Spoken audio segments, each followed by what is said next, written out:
Oi, gente. Estamos juntos mais uma vez aqui.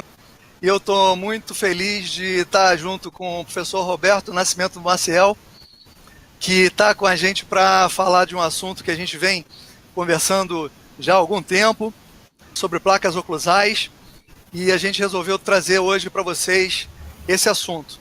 Queria agradecer muito a presença de todos vocês, agradecer a presença do professor Roberto e dizer que a gente está muito empolgado com esse movimento que a gente está conseguindo fazer com essas apresentações online, que para mim me dá muita honra de poder contar com essa tecnologia e estar junto com vocês para a gente bater esse papo. Tudo bem, Roberto? Como é que você está? Tudo bem, um abraço, Davi, um abraço aos amigos. Eu também estou contente com essa oportunidade e espero que a gente possa provocar boas repercussões e boas discussões acerca desses temas que ainda guardam alguma controvérsia, mas, enfim, todos com uma finalidade muito positiva, que é fazer com que os seus casos clínicos tenham as melhores realizações, e assim estamos aí também muito contentes de fazer essa discussão e evoluir nesse tema. Muito legal. É isso aí, minha gente. Deixa eu compartilhar aqui a tela com vocês. Então, mostrando para vocês aqui que a nossa apresentação, junto com o Roberto Nascimento Maciel, o professor Roberto ele é especialista em disfunções e dores orofaciais, autor de vários livros, né? Não vou citar todos aqui, mas são vários livros, e desde 86 ele já vem publicando assuntos referentes à oclusão e coisas ligadas à anatomofisiologia da oclusão, da ATM, e ele vem fazendo já apresentação de palestras e cursos teóricos e clínicos sobre oclusão há muitos anos também, em vários países onde ele se apresenta e onde normalmente a gente tem uma plateia bem vasta para assistir e ouvir o que ele tem para falar, e hoje ele vai estar trazendo uma fração disso aqui para a gente. Roberto, dá mais uma palavrinha com as pessoas do que você vai estar falando agora, e daqui a pouco eu vou começar a nossa apresentação. Quero cumprimentar aos colegas e dizer que, de fato, para mim é um grandíssimo prazer essa oportunidade. Não é? Nós temos tido todos esses anos que você mencionou, não é? Discutindo com os amigos em muitos países e aqui no Brasil, mas sempre com uma maneira, não é? Sempre de uma maneira direta, no presencial. Não é?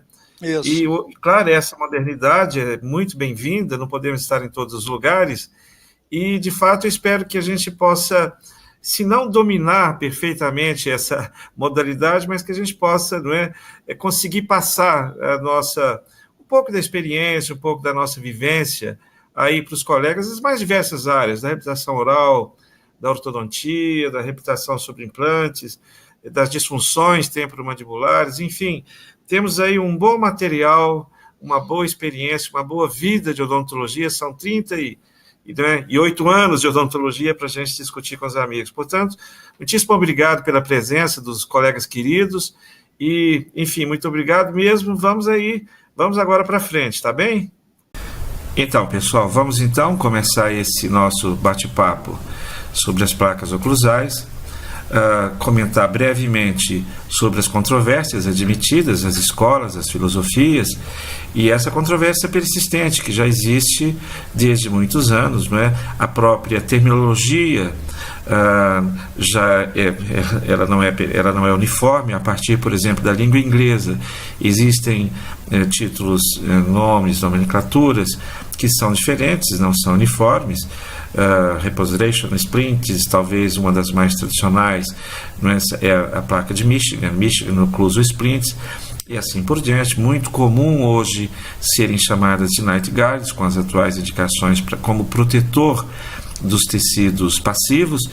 Por curiosidade, na Espanha ela é conhecida e denominada aparato interoclusal. Na França, Gouttière Occlusal. Em Portugal, Goteira. E no Brasil, algumas nomenclaturas, enfim, são muito usuais: placa miorrelaxante, placa estabilizadora, placa ortopédica, cada um com a sua personalização, com as suas características, mas com as mesmas semelhanças e provavelmente com as mesmas indicações, né? Do ponto de vista de uma reflexão sobre a utilização das placas, nos Estados Unidos, em 1995, portanto, há 20 anos atrás, um trabalho publicado por Pierce estimou uma fabricação de 1.200.000 placas oclusais por ano naquele período. Com o custo médio por placa de $275, portanto, estimou-se naquele período um total de $330 milhões ano gastos na produção e, portanto, na indicação clínica desses aparelhos, não é? Vale uma sugestão aí aos colegas de avaliarem, quando possível, esse trabalho, que é um trabalho agora de poucos meses atrás, que faz um resumo de uma reflexão, né, sobre as suas aplicações, sobre essas suas aplicações eventualmente empíricas, sobre as suas aplicações com ou não com base em estudos, com metodologias bem organizadas, né? Então, esse trabalho Reflections of Michigan Occlusal Splint é exatamente uma avaliação do que foram esses 20, 30 anos da utilização dessa placa e, claro, existe o reconhecimento de que ela, bem utilizada, bem indicada, bem desenhada, ela faz cumpre um papel relevante para a odontologia em segmentos que envolvam o sistema crânio-mandibular, o sistema esquelético, né? E portanto, vale um aperfeiçoamento dessa discussão e uma utilização mais centrada em trabalhos e em observações clínicas credíveis, né? As aplicações admitidas, elas são várias, né? Atualmente, admite-se que a placa, como protetora dos tecidos passivos, talvez corresponda à sua maior indicação, na medida em que, por exemplo, o bruxismo, que está associado ao modelo de vida atual, uma grande parcela da população apresenta esse evento. Então, como protetora noturna, e aí sim, após o trabalho de reabilitação oral, e mesmo para os dentes, para o complexo dente periodonto normal, para o sistema muscular normal, a proteção das parafunções talvez sejam as maiores indicações atualmente na utilização das placas interoclusais. Outras aplicações admitidas, por exemplo, para patologias de ATM, como um coadjuvante, como uma alteração ocasional, temporária da posição da mandíbula, na recolocação da mandíbula do ponto de vista biomecânico, enquanto se organiza uma pré-fase do ponto de vista da organização maxilomandibular e os dentes como um suporte para os processos da TM, né? Então, muitas vezes, isso eu vou fazer um comentário, ela é bem-vinda temporariamente para que o profissional tenha essa segurança, essa alternativa antes de um processo invasivo mais definitivo, mais invasivo, né? Como um guia de posicionamento mandibular muito comum tanto para a reabilitação protésica como para a reabilitação ortodôntica, e a placa pode servir como um guia de posicionamento próprio da mandíbula em relação aos côndilos, nos registros interoclusais. Então, essa também tem sido uma utilização já há muitos anos. Talvez agora esse trabalho do ano passado, uma reflexão sobre Michigan, tenha colocado uma estimativa muito grande da utilização das placas para um posicionamento temporário da mandíbula. Isso em relação ao processo respiratório, às vias aéreas, e muito em cima dos distúrbios do sono, sobretudo para o ronco e para a apneia. Então, a estimativa é de que esse tipo de aparelho deva cada vez mais ser utilizado em todo o mundo para restaurar, possivelmente mesmo mesmo paliativamente as vias respiratórias, a importância desse processo. Esse processo para a saúde geral. Claro que quando nós formos apresentar o nosso curso de sono, esse será um dos temas que nós vamos aprofundar. E depois, com o posicionamento biomecânico diferencial, também tem sido usado há muitos anos, isso, portanto, com os nomes de front plateau, aparelhos parciais, isso para as DTMs articulares e musculares, numa determinada fase dos tratamentos. É reconhecido, portanto, de que o profissional da odontologia que vai utilizar essa alternativa, essa modalidade terapêutica, tenha um conhecimento de todo um sistema, o conhecimento da recíproca dependência dos segmentos, dos 3 segmentos fundamentais: cabeça, pescoço, né, e coluna cervical. Porque o envolvimento do aparelho interoclusal, o envolvimento da placa, assim como a oclusão dentária, vai interferir diretamente nesse processo. É importante saber que estamos interferindo na mandíbula e, portanto, isso tem reciprocidade com a cabeça, reciprocidade com o pescoço e com a própria coluna, e que as alterações de um desses 3 segmentos provoca alterações em todos os outros e, portanto, a utilização oclusal biomecânica ou a utilização de um elemento como a placa interoclusal, que é uma estrutura entre os dentes, tem que compreender exatamente essa reciprocidade de dependência. E, claro, para isso, o profissional necessariamente tem que dominar significativamente alguns fundamentos. 2 critérios são absolutamente importantes e fundamentais: o entendimento do sistema músculo-esquelético, o entendimento da biomecânica crânio-mandibular, o entendimento da neurofisiologia, sobretudo a partir da estimulação neurológica, a partir dos mecanorreceptores. Esses estudos estão num momento muito e cada vez mais promissor, a partir da década do cérebro, onde houve um grande aumento dos sensores em relação às estimulações, em relação às sinapses, às terminações nervosas, das quais o sistema mastigatório apresenta uma grande riqueza. Esse entendimento é muito importante na indicação e no desenho e na confecção do aparelho, e o que o profissional espera em termos de efeito com a utilização da sua placa em relação à sua hipótese de planejamento, de indicação e planejamento da placa. E evidentemente que a placa até hoje tem muitas indicações e tem muitas limitações.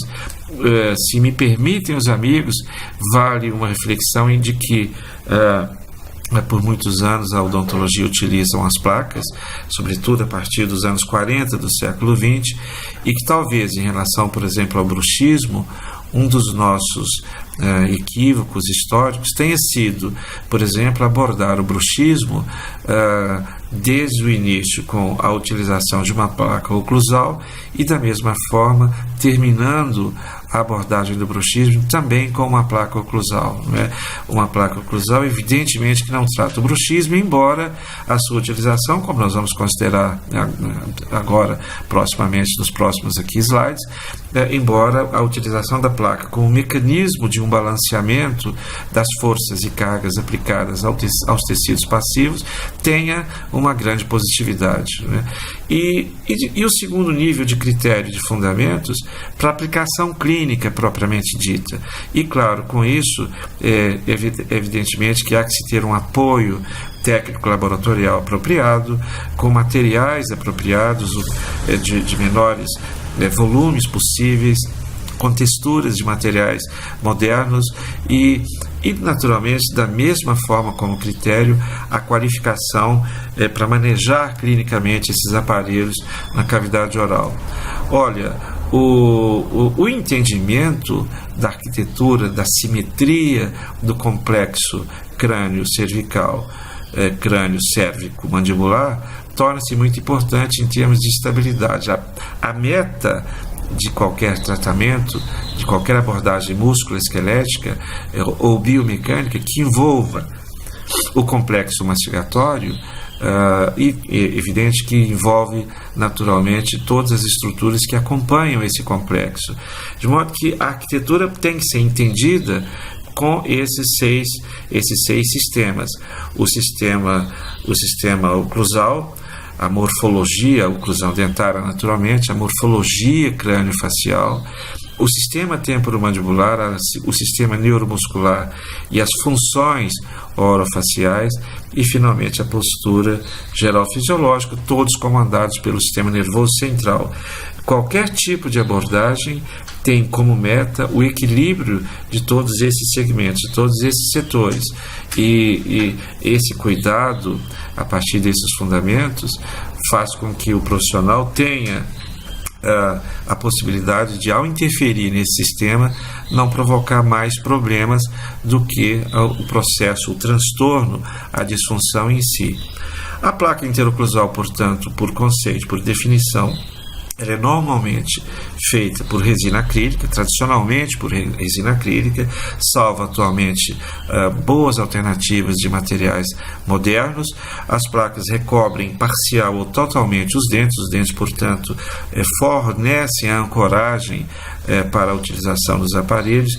E de imediato vale também uma reflexão de que desalinhamentos muito extensos, ausências, inclinações, extrusões impedem a confecção e a utilização de uma placa minimamente estável dentro dessa expectativa de terapêutico as utilizando, e modificam as relações posturais, as relações espaciais da mandíbula em relação à maxila e à coluna cervical, sempre com uma vertente de proteção ou uma vertente de temporariamente reorganizar a estabilidade desse sistema enquanto se prepara, por exemplo, uma reabilitação oral, enquanto se prepara uma reabilitação ortodôntica ou outros tipos de intervenções.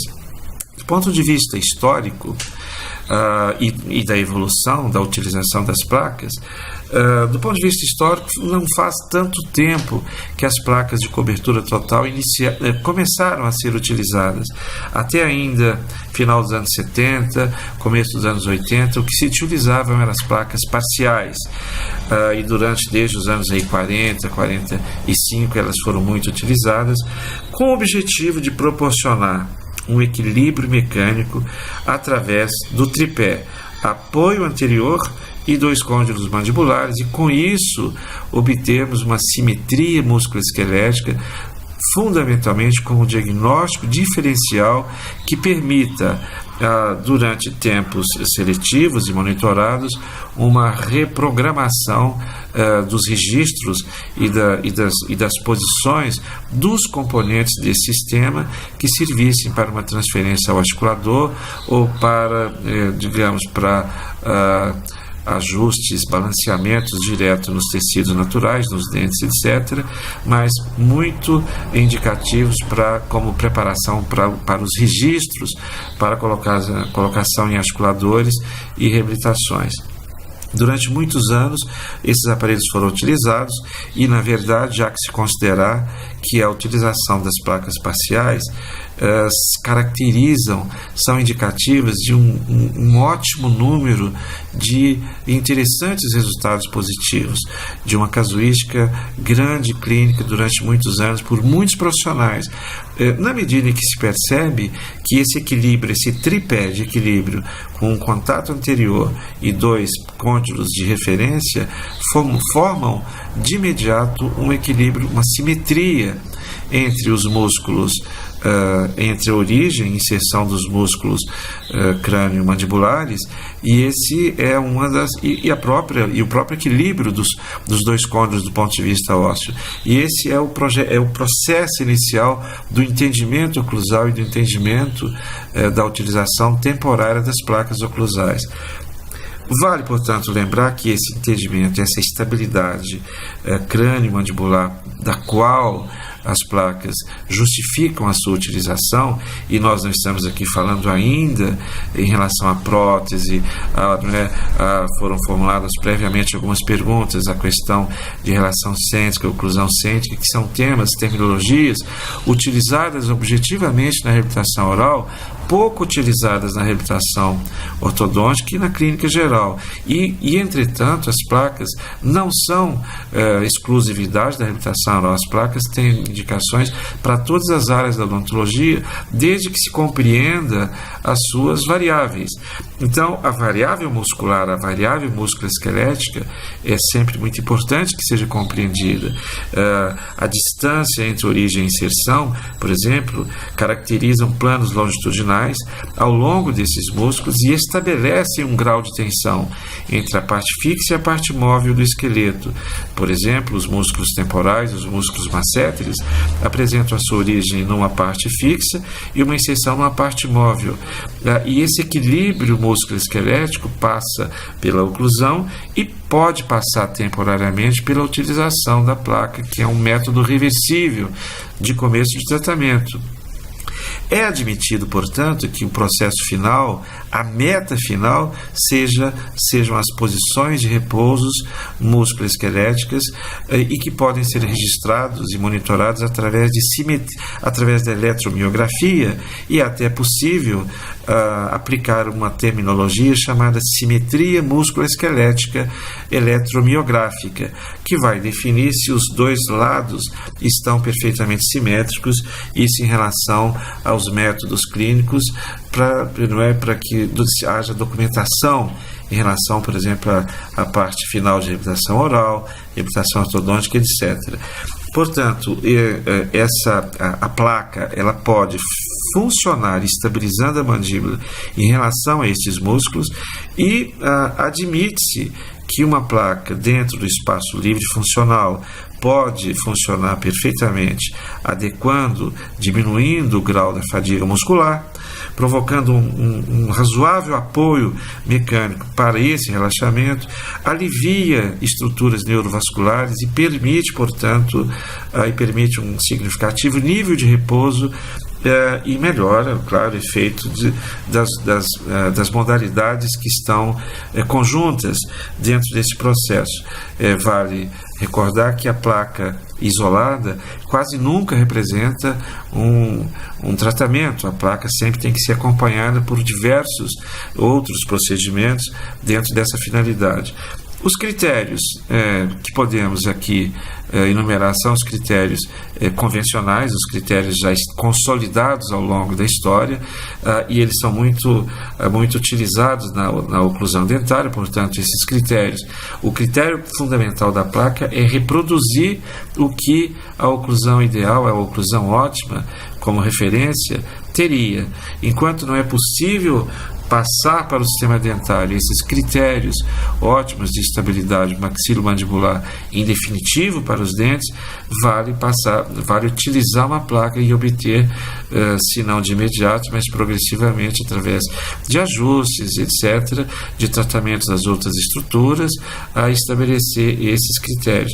O critério básico com boca fechada, para a estabilidade desse sistema, são os contatos bilaterais simultâneos em posição fechada, que no diapositivo podem ser observados em contatos pretos, aqui em contatos com papel articular de cor preta, e as guias desoclusivas, as guias desoclusivas laterais, que é a famosa a desoclusão por guia canina, e as guias também de grupo anterior, que forma a guia incisal, que devem ser compatíveis com as determinantes oclusais, inclinação da cavidade articular em torno de 30 graus e movimento e ângulo de Bennett em torno de 15 graus. Então, esse é o critério das placas convencionais da grande maioria dos últimos 30 anos. A partir disso, podem, serem propostas modificações de acordo com cada interesse clínico e hipótese do profissional que opera.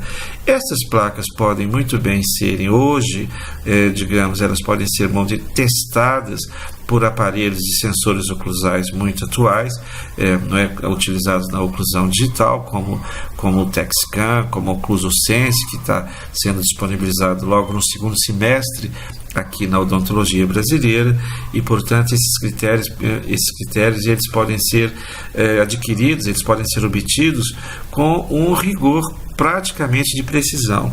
Muito bem, entretanto, a evolução das suas confecções, dos seus manejos técnicos e clínicos evoluem, já estão disponíveis as placas que são trabalhadas por escaneamento a laser. O profissional utiliza esses equipamentos, faz o escaneamento, e os laboratórios credenciados e qualificados para esse trabalho fazem as placas com materiais de excelência e já com os critérios que nós comentamos já estabelecidos. As placas interoclusais foram, durante muitos anos também, utilizadas e ainda são muito bem-vindas para os transtornos temporomandibulares, sobretudo os transtornos intracapsulares.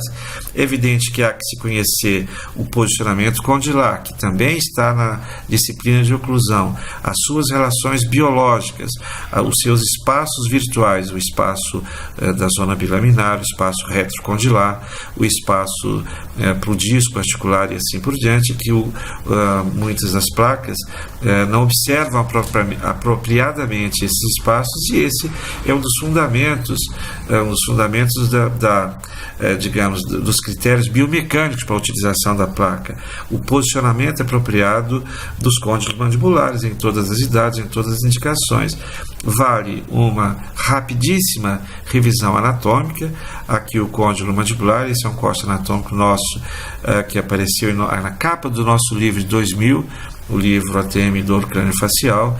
Uma imagem muito bonita, mostra o côndilo, mostra aqui a artéria carótida externa, a artéria maxilar, mostra até a artéria temporal superficial, aqui a parede timpânica e o ouvido, etc. Então esse aqui é o côndilo revestido por uma cápsula, pelo ligamento temporomandibular, aqui no processo coronoide, o tendão do temporal. Muito bem, isso, portanto, no outro corte é o ligamento capsular. Esse ligamento tem funções, finalidades apropriadas e, portanto, quando falamos de placa, estamos interferindo nesse processo.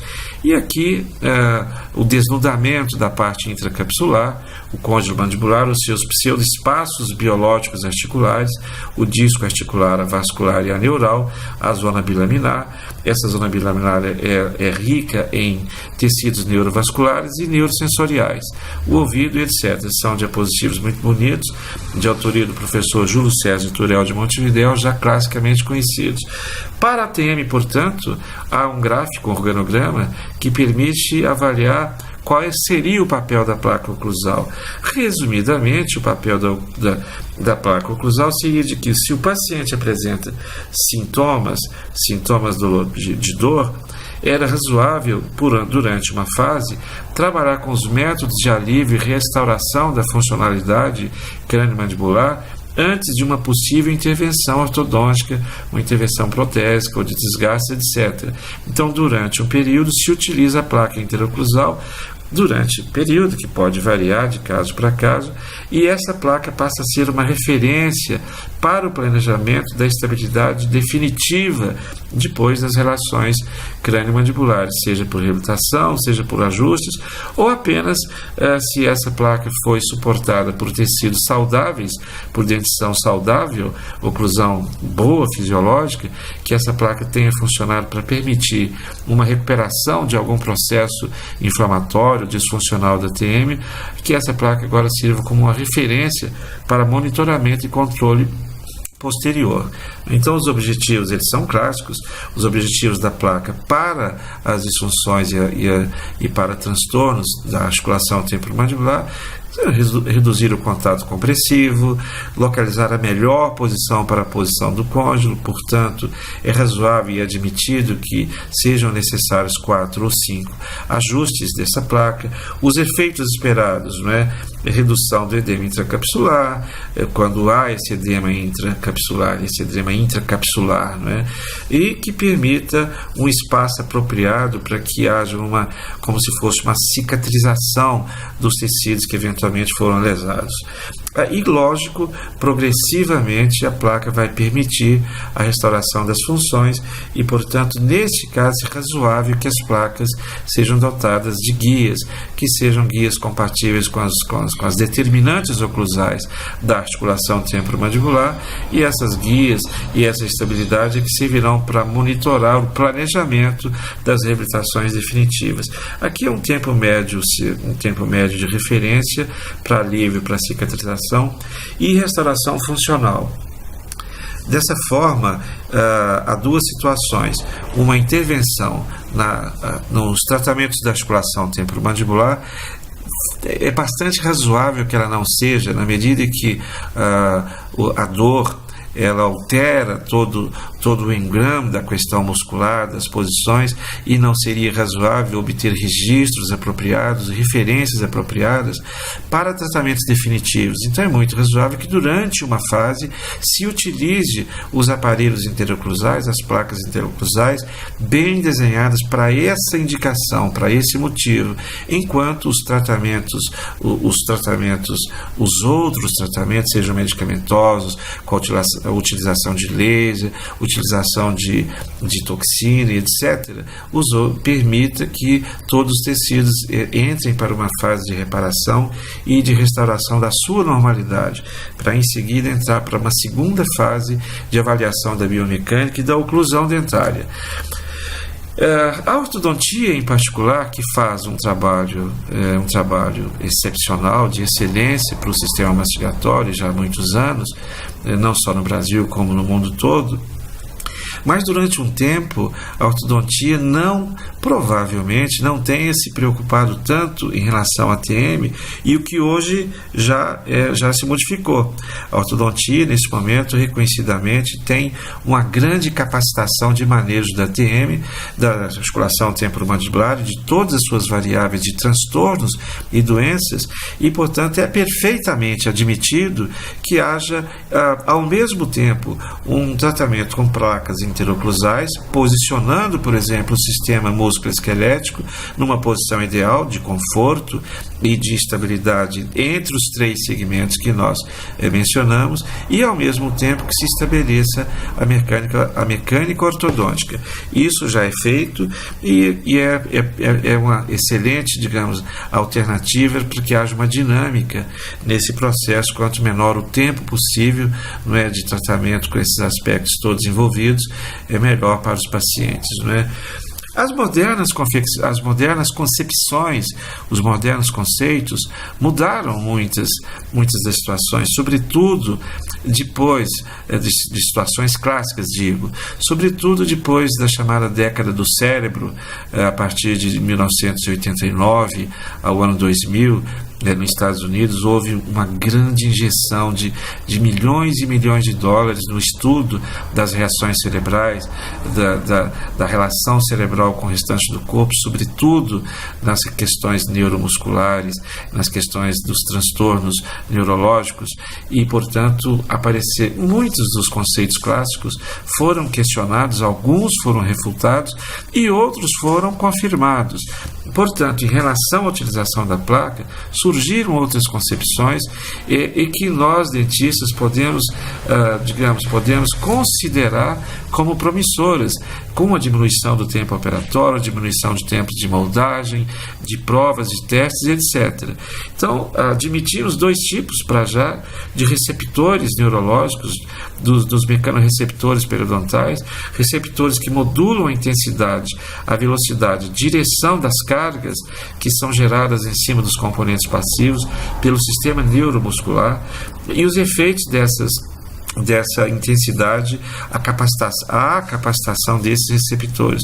E os receptores nociceptivos que são adequados para detectar estímulos muito pouco perceptíveis, estímulos da ordem de 10 micras, que admite-se com os estudos neurofisiológicos atuais que esses estímulos, um leve toque dentário nos dentes, seriam capazes de modificar uma posição da face e até da cabeça e pescoço em relação a, digamos, a esse potencial de comunicação neurológica através dos mecanorreceptores até a córtex cerebral com os diversos ramos do quinto par trigêmeo. Então, essas modernas placas, elas apresentam evidentemente que nós não temos um entusiasmo juvenil com a utilização dessas placas, mas evidentemente que elas merecem serem consideradas porque os estudos são bastante coerentes, com metodologias bastante rigorosas e, portanto, surge uma nova fase da utilização desses aparatos, né? Essa, na verdade, já existem há bons anos. O Aqualizer é uma placa d'água, né? Tem aí como método de referência um efeito Pascal, né? Há aqui numa parte que comunica os dois lados, há uma parte que a mandíbula flutua, tem água nesse espaço, e na medida que o indivíduo fecha a mandíbula, a água corre para um lado e para o outro, bilateralmente, portanto é um colchão d'água e a mandíbula flutua nessa placa, e, portanto, nessa flutuação há uma tendência num tempo muito curto para a obtenção de uma simetria músculo-esquelética. A oclusão torna-se balanceada.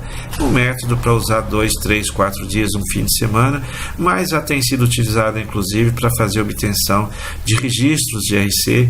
Temos aí vídeos e etc. que nos mostram. Eu quero comentar aos amigos que esse é um breve resumo, mas que nós, num curso próximo, ou dentro do nosso próprio curso de oclusão, teremos outros comentários mais apropriados e mais aprofundados sobre essas diversas características dessas placas interoclusais, e que depois, num curso de dor, de DTM e sono, nós vamos aprofundar muito mais na utilização desses aparelhos que, de fato, bem utilizados, com critérios, eles são uma ferramenta muito interessante que nós, dentistas, podemos disponibilizar.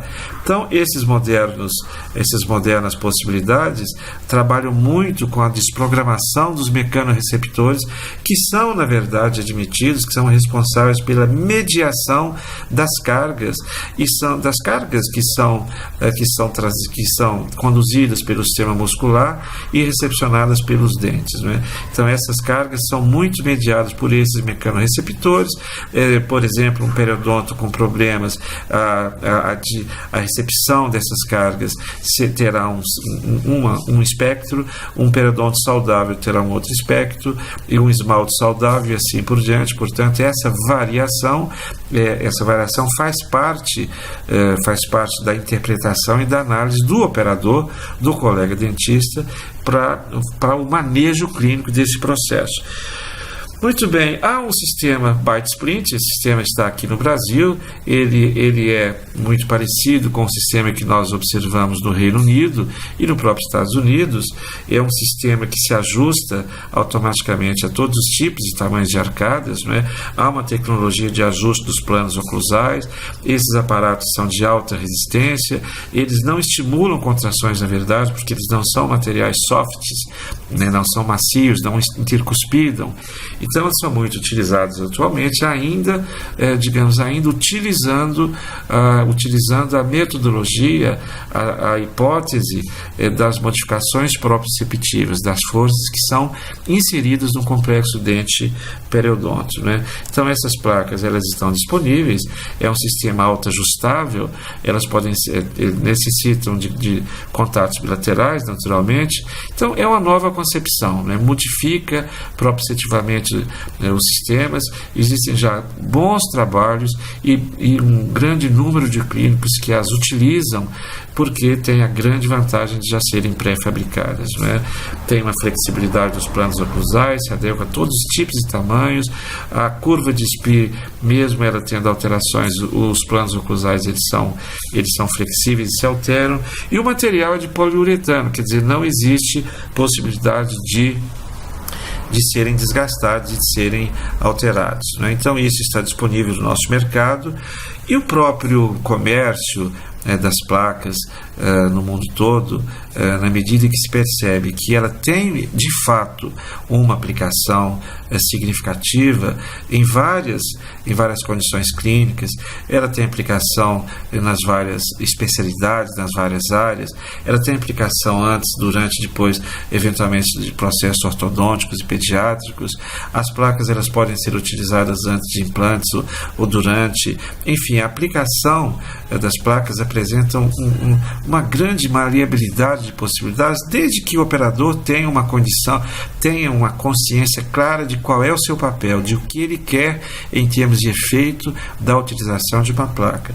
E, portanto, o comércio no mundo todo disponibiliza uma série de alternativas, mas as placas, claro, têm quase sempre os mesmos mecanismos e têm semelhanças nos seus efeitos, nas suas indicações, com as variações de desenhos, com as mais variações de desenhos. A meta é que cada vez mais elas sejam simplificadas, elas apresentem mais facilidade de uso e de utilização e mais eficácia de tempo operatório. Quer dizer, essas placas atuais, o indivíduo vai na clínica e já sai com a placa, não é? Isso em relação ao mundo atual, onde o tempo ele é um grande impedimento e é um grande trunfo na mão das pessoas que têm essas agilidades. Então isso é de fato, né, uma situação que nos beneficia para vender o nosso trabalho, né, para apresentar isso ao nosso paciente. Então existem, eu particularmente estou envolvido com algumas, porque os fabricantes nos enviam e nós já testamos muitas dessas modalidades. Existem alguns pacientes que de fato são já quase placodependentes, né? E com a dentição que não há nenhum tipo de alteração oclusal, oclusões boas, portanto a indicação disso é para bruxismo, para proteção dos componentes passivos, não é? São placas chamadas night guard, né? São placas night protetoras do indivíduo durante o sono, né? Então são muitas alternativas que já existem, e vale uma discussão permanente sobre as suas eficácias, sobre as que foram no passado e sobre as atuais. É evidente que o conhecimento atual está muito evoluído e que nós temos que acompanhar o conhecimento, nós da odontologia, né, em todos os níveis. Muito bem, nesse aspecto vale inclusive um último comentário em relação à utilização naquele trabalho que eu propus no início, no trabalho que é uma reflexão de 30 anos em relação à utilização da placa, um trabalho que foi publicado há poucos meses atrás aí nos Estados Unidos. Eu passei a referência de que as placas interoclusais direcionadas a um reposicionamento da mandíbula para restaurar minimamente, para restaurar razoavelmente o fluxo respiratório, restaurar as vias respiratórias deficientes, essas elas vão ter uma grande repercussão e utilidade cada vez mais no mundo da odontologia, em todos os países do mundo. A utilidade o mecanismo dessas placas é exatamente trabalhar durante o sono para restaurar a respiração, pode ser utilizada para o ronco, que denuncia possíveis apneias. Portanto, os distúrbios do sono, que é um curso que o nosso próximo curso, que nós já vamos estar disponibilizando aos amigos, já inclusive para os amigos do exterior, em outros idiomas. Essa é uma estimativa, digamos, de trabalho. Em todos os países as populações estão se tornando mais velhas. O Brasil já tem mais de 25 milhões de pessoas com mais de 60 anos de idade. Há há uma perda natural da elasticidade dos tecidos moles, há uma dificuldade respiratória crescente e progressiva e há, em definitivo, uma relação muito objetiva do déficit de oxigenação noturna enquanto o indivíduo dorme e diversos níveis de alteração neurológica em todas as faixas etárias. Portanto, essas placas elas ocuparão um grande espaço no mercado mundial e nós dentistas é que somos os condutores, né, desse tipo de modalidade que será oferecida à sociedade, à população. O objetivo dessas placas é posturar temporariamente durante a noite a mandíbula avançada, abrir essa via respiratória, naturalmente com planejamento, suportados por imagem cefalográfica, suportado por imagem por ressonância magnética, suportado por exames complementares apropriados e por testes diferenciais e por preparação prévia à utilização da placa, preparação dos dentes, preparação dos tecidos, né, musculares, musculoesqueléticos, para que essa placa tenha uma convivência de que não provoque aversão aos pacientes, né? O mecanismo, portanto, é avançar a mandíbula, aumentar ou restituir a dimensão vertical de oclusão, aí na altura, no que se refere ao palato mole e ao assoalho da língua, e prevenir ou reduzir a obstrução das vias aéreas. Esse é um trabalho absolutamente espetacular. Todo dentista pode e deve se qualificar para a confecção desses aparelhos e oferecer esse trabalho aos seus pacientes. E claro que, da mesma forma, igualmente, desde a pediatria, a grande importância cada vez mais crescente de o dentista avaliar os processos respiratórios de todos os pacientes. Em criança, isso está definitivamente associado a transtornos neurológicos, de formação neurológica, associado a transtornos como autismo, dislexia e etc., a depressão infantil, da mesma forma que nos adultos isso está associado o débito do sono, a apneia, o débito respiratório associado a questões cardíacas, a questões cerebrais, a memória, às fadigas e assim por diante. Isso tudo que será assunto do nosso próximo curso, depois desse curso atual que estamos disponibilizando, que é o curso de oclusão, não é? Esse é um dos aparelhos que podem ser utilizados aqui no Brasil. Tem aqui um site, é um sistema que já é utilizado em vários países da Europa. Esse aparelho é confeccionado com critérios, naturalmente, e dentro dos vários e muitos aparelhos que nós já estamos envolvidos ao longo dos últimos 30 anos, é um dos que mais tem sido utilizados com nível de conforto e eficácia. Muito bem, eu vou, portanto, me disponibilizar para perguntas dos amigos e dizendo que, naturalmente, o nosso tempo não é muito grande, mas estaremos disponíveis aqui para responder essas perguntas e deixar em aberto os nossos canais para aqueles que não conseguirem agora a nossa resposta, não conseguirem elaborar agora as perguntas, deixamos os canais abertos, a gente responde progressivamente a todos os colegas com o maior prazer. Sejam bem-vindos, muito obrigado ao Davi, muito obrigado aos amigos aqui do nosso Instituto, e estamos começando um trabalho, esperamos que as repercussões sejam as melhores possíveis e vamos crescer todos juntos. Muito obrigado, vamos às perguntas, um abraço. Excelente, Roberto, muito legal. Eu sabia que ia ser um show de conteúdo. Deixa eu ver como é que está aqui de perguntas. Tem aqui uma pergunta do Carlos Francisco. Bom, o Carlos está fazendo a pergunta. Bom, ele falando em espanhol, pode indicar-nos alguns artigos a respeito desses aparelhos? Meu caro Carlos Francisco, gostaria de saber de que país é o Carlos Francisco, viu?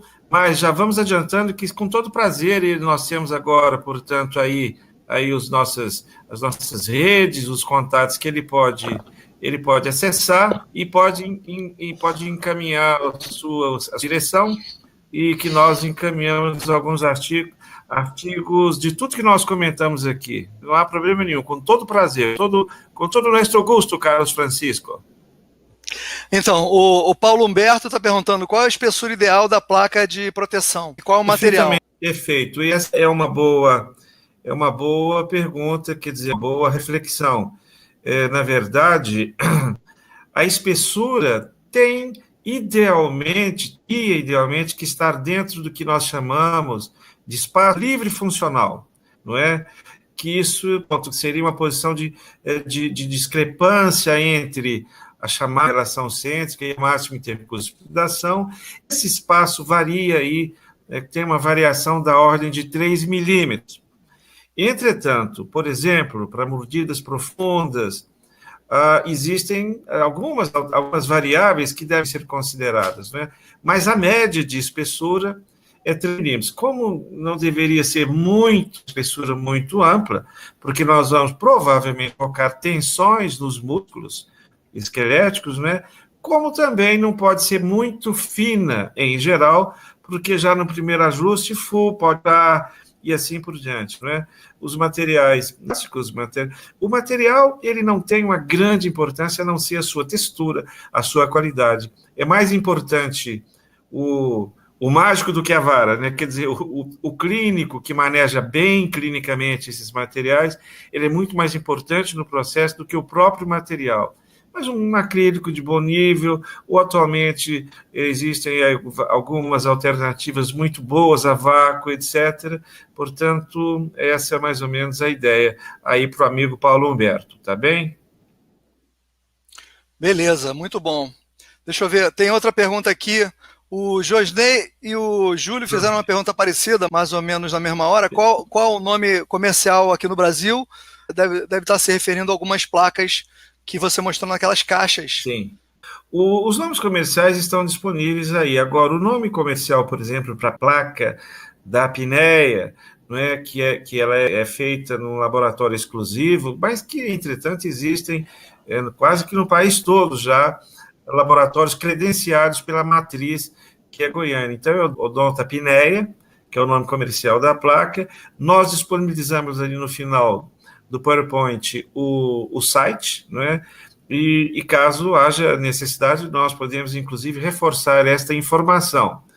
As outras placas, há um grande número, para que o Josney tenha uma ideia disso, no último congresso, há 1 ano e meio atrás, em Atenas, existiam 50 estandes de cada um com uma marca diferente de placas. Existem muitas variações de desenhos, etc., mas a finalidade normalmente são as mesmas, e os mecanismos de ação das placas também normalmente são os mesmos, né? Vamos lá, tem outra pergunta aqui do Josney. Qual a melhor indicação da placa na maxila ou mandíbula? Isso é muito pessoal, viu? Existem escolas que, a grande maioria das escolas preconizaram na maxila. Mas existem escolas, e são escolas também respeitáveis e profissionais, que preferem a placa na mandíbula, não é? Menor volume e assim por diante. Então, isso é muito relativo. O importante é que os critérios não é, da placa, os critérios oclusais, os critérios de indicação e de manejo clínico, de controle, sejam bem criteriosos, né? Em tanto fase superior como inferior, os indicativos são muito favoráveis. Nós colocamos placas que são feitas nos Estados Unidos por ano e que, embora hajam milhares de placas que são executadas e milhões de dólares gastos, ainda não existe uma clara definição de que tipo, se superior, se inferior. Talvez a parte da literatura está, digamos, consolidada de que, para o bruxismo, para as tensões musculares, as placas que intercuspidam, as placas moles, não são apropriadas. Outras questões permanecem abertas e, claro, aparentemente, existem estudos e ainda muita coisa está em aberto. Os conceitos ainda estão abertos. Muito bom. Voltando aqui às perguntas, a Patrícia. A pergunta da Patrícia é em relação a problemas cervicais, onde a posição da mandíbula está, digamos, inclinada, desequilibrada, portanto. A placa, comitantemente a outros tratamentos terapêuticos, deve ser alinhada dos dois lados, não é? Isso é uma excelente pergunta, porque isso é uma rotina. Esse usamento, tanto da ortopedia médica como a fisioterapia, seus mais diversos segmentos, osteopatia, reprogramação postural global são muito importantes. De modo que existem dois tipos fundamentais de estímulos musculoesqueléticos, Patrícia, que nós vamos considerar em níveis de diagnóstico. Os estímulos descendentes, que podem ser observados a partir de uma horizontalidade bipupilar, não é? E do plano oclusal, do posicionamento aí do plano oclusal no plano frontal.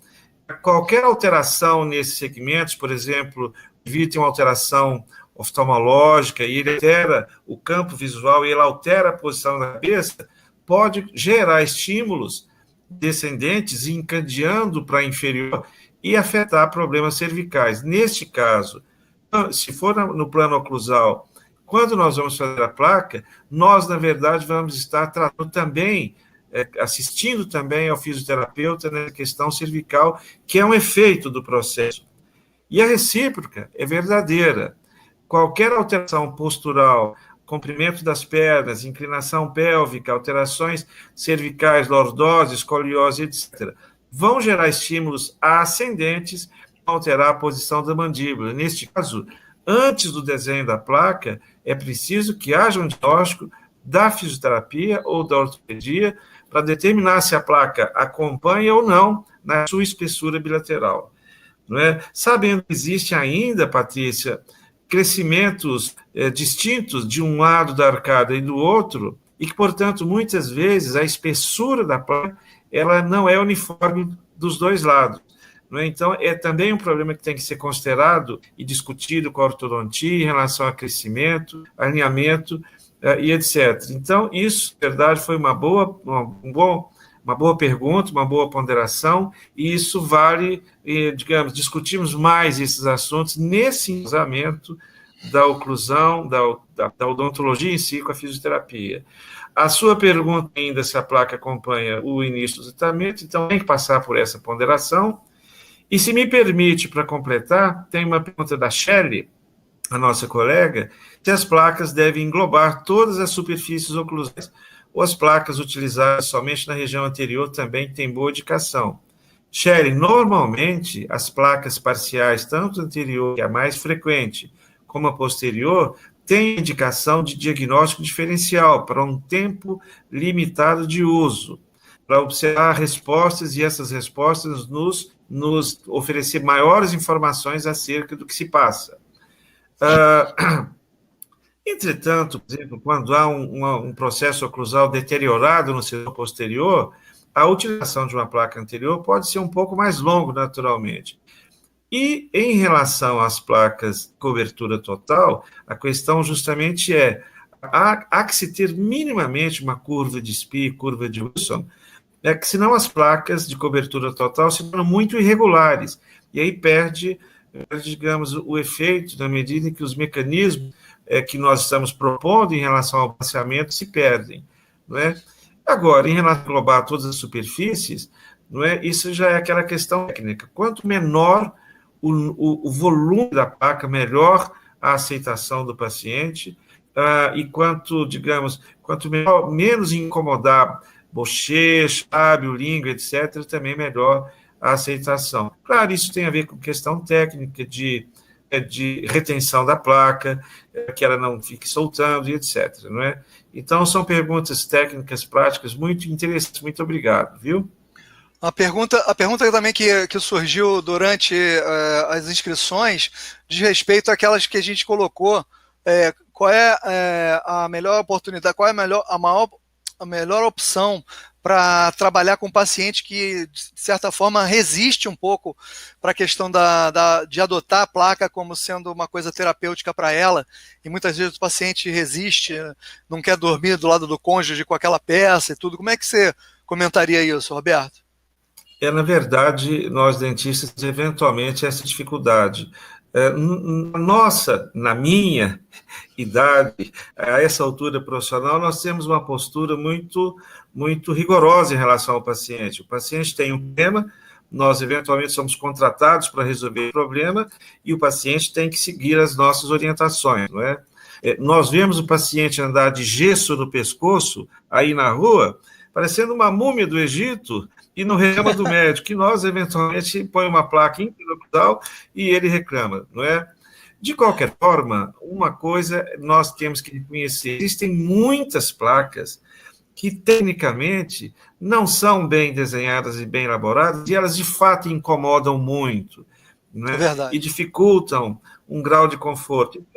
Eu costumo dizer, por exemplo, placa, se me permitem os colegas da brincadeira, a placa não pode ser desenvolvida na técnica ATP. Ah, A técnica ATP é alginato telefone protético, não é? Então, verdade. há que se ter um planejamento ampliado, não é? E etc. Agora, por outro lado, pouquíssimas pessoas aderem ao tratamento por questões estéticas, né? As placas têm uso por poucos dias e, normalmente, as placas de proteção, por exemplo, dos componentes passivos, utilizadas para o bruxismo, são utilizadas à noite, né? No período noturno, então não há grandes problemas. E existem também maneiras de nós, até do ponto de vista estético, disfarçarmos um pouquinho, tira um pouco da parede vestibular, melhora a ancoragem para posterior, ou seja, nós podemos, assim, até certo ponto, fazer as boas vontades dos nossos pacientes, não é? Mas é importante que a placa seja gostosa. Em última análise, o paciente tem que se tornar encantado, apaixonado pela placa. Ele deve utilizá-la, inclusive, quando nem teria necessidade de utilizar. Tá bem? Certo. O que significaria, em tese, a placa está gerando conforto. É isso aí. Sobre a questão do período, do momento melhor para se oferecer a placa ao paciente numa reabilitação, já na fase de provisórios, depois na entrega do trabalho definitivo, como é que você vê isso? O Davi, nós temos o nosso livro Bruxismo, e o que nós repetimos no nosso último livro, A Termografia Infravermelha, nós repetimos um questionário chamado Grau de Bruxismo, por exemplo, onde o paciente, antes da primeira consulta, responde esse questionário, e nós temos uma ideia, antes da primeira consulta, de se esse paciente tem as funções, parafunções, aspectos, se é um bruxismo moderado, severo e etc., e se esse paciente provavelmente terá que passar por um período de reorganização do seu sistema neuromuscular utilizando placa. Porque muitos pacientes, ao serem encaminhados para a reabilitação oral, não necessitam, porque a própria reabilitação provisória e a definitiva já é um balanceamento, né, oclusal do ponto de vista biomecânico. Agora, em presença de sintomas, em presença de bruxismo, sintomas tempomandibulares, diagnóstico diferencial, ou uma terminologia que é muito utilizada, que é para uma desprogramação, né, de alterações musculares, para que depois, um pouco mais à frente, se estabeleça registros apropriados para serem levados para o articulador.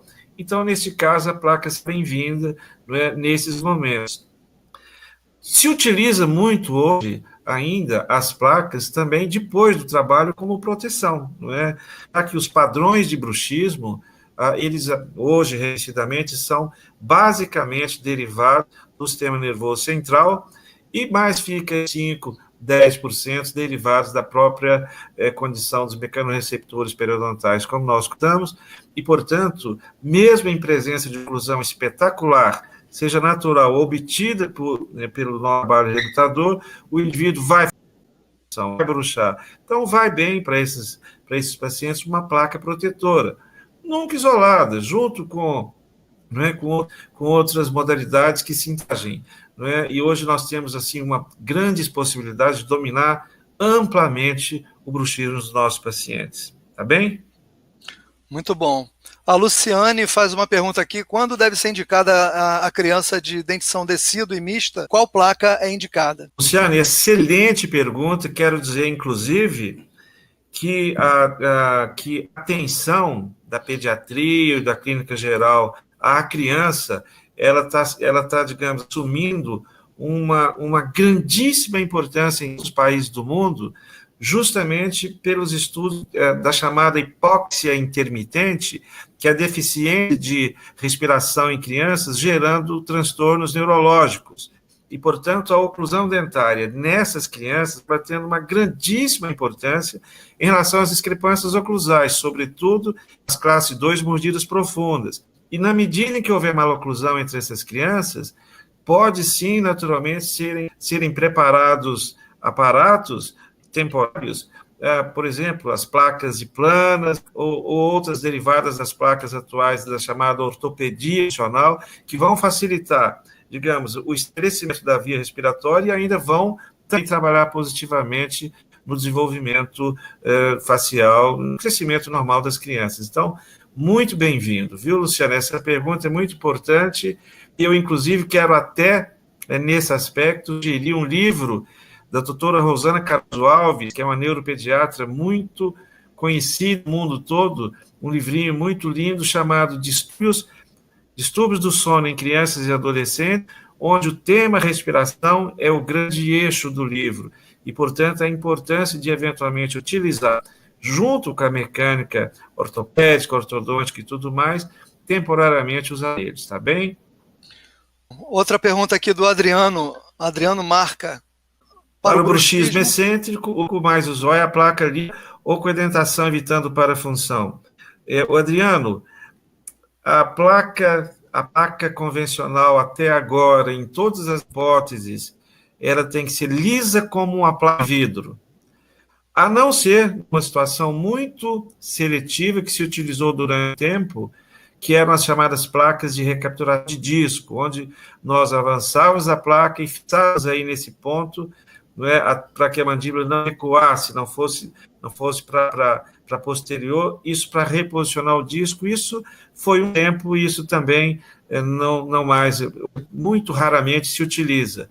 Então, a indentação da placa, ao contrário, à medida que o indivíduo, vamos supor, dorme de cúbito lateral, de lado, desvia um pouco a mandíbula e os dentes intercuspidam e trava a mandíbula, então ele naturalmente tem uma estimulação para exercer ainda mais força parafuncional, né?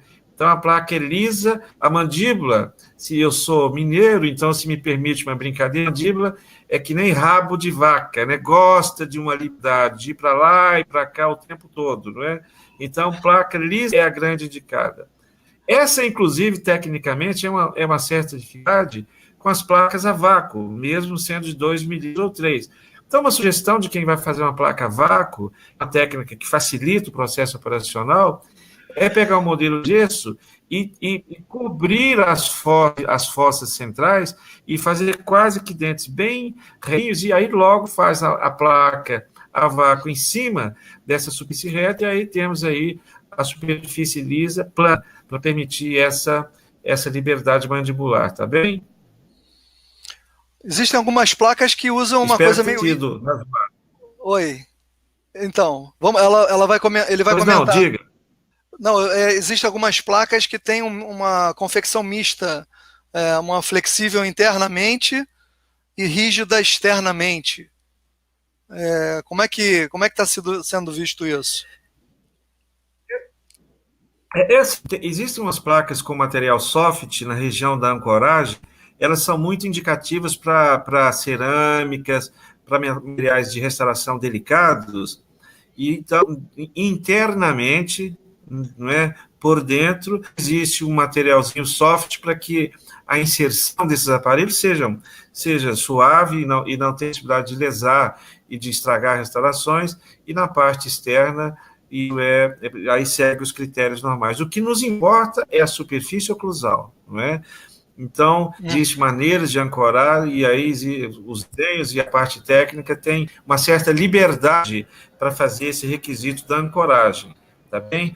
Agora, a misto dano-oclusal entre intercuspidar e aí plano e superfície plana, não há, né? Certo. Você está vendo a pergunta da Patrícia? Ela fez uma outra pergunta aqui em cima da pergunta do Adriano. Tinha essa ideia de que a placa sendo plana, nos casos da mandíbula inclinada, manteria o côndilo no local errado, mais elevado, comprimindo o disco. Faz sentido o raciocínio? A mandíbula inclinada, e, portanto, quando temos essa discrepância unilateral de mandíbula, se ela estiver inclinada lateralmente, não é preciso que haja diagnóstico, saber o que se passa, não é?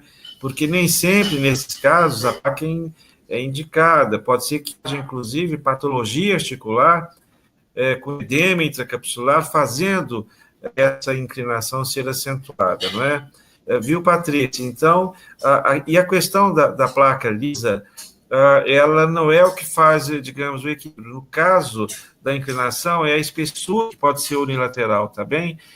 De qualquer forma, a compressão do disco e etc., ela não, a placa, na verdade, qualquer superfície interoclusal afasta o cônjulo e amplia o espaço biológico, né? A placa distancia um pouco a mandíbula do espaço biológico articular e dá uma certa liberdade para o dia, tá bem? Agora, claro, maloclusões, etc., aí sim gera compressão de disco e, claro, de tecidos retrocondylares, tá bem? Roberto, eu queria te agradecer muito pela presença, pela apresentação que a gente preparou. Queria agradecer a todo mundo, as pessoas que ficaram aqui com a gente até essa hora, dizer que elas continuam com acesso disponível a esse material fantástico que é grátis, e agradecer mais uma vez a você, Roberto. Um grande abraço, muito obrigado mesmo. Obrigado a você também, aos queridos colegas, um abraço muito grande, e nós temos aí algumas disponibilidades interessantes. Acessem aí as nossas redes, Instituto, Roberto Ciel, etc., e sempre será um grande prazer que a gente repita esses eventos, Davi. Um grande abraço, muito obrigado por tudo, a você e aos amigos. Ok, um abraço a todos. Tenham uma boa noite, vocês todos. Todo mundo, boa noite. Um grande abraço, gente. Até logo.